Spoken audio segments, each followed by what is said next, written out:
Op, op, op, op, op, op, op. May mga pangutana ko na kutungan ka na ba? Wala pa? O, pagpakutong na.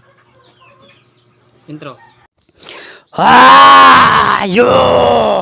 Ako si Dan Lukisan. Kung gusto nimo mahibawan ang magkalain-lain nga korupsyon din sa Pilipinas, tuslo ka na ang subscribe button kay para updated ka pirmi sa akong mga video. Wow!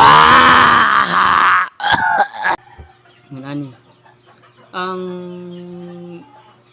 kutong sa kalsada usa nga klaro nga porma sa korupsyon tungod kay gigamit sa ubang mga traffic enforcer ang ilang otoridad o ilang kapangyarihan para mangayo og kwarta imbis na patupad ang balaod. Ngano na pud ka ngano nga korupsyon tungod kay dili na balaod ang gi-apply kung dili personal na interes.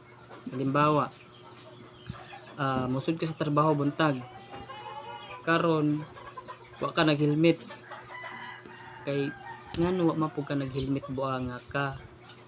Ngano wa man pud ka nag-helmet.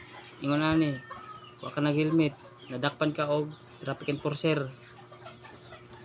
Karon imbis na tikitan kanila, moingon sila nga para maka abot ka dayon sa imong trabaho, pwede ni nato istoryahan gamay.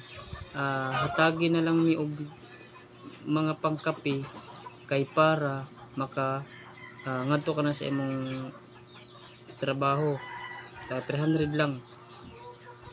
Ana. O kay buang ka nga man mao pug ka nag helmet ya baga ka. Mao lang to. Okay.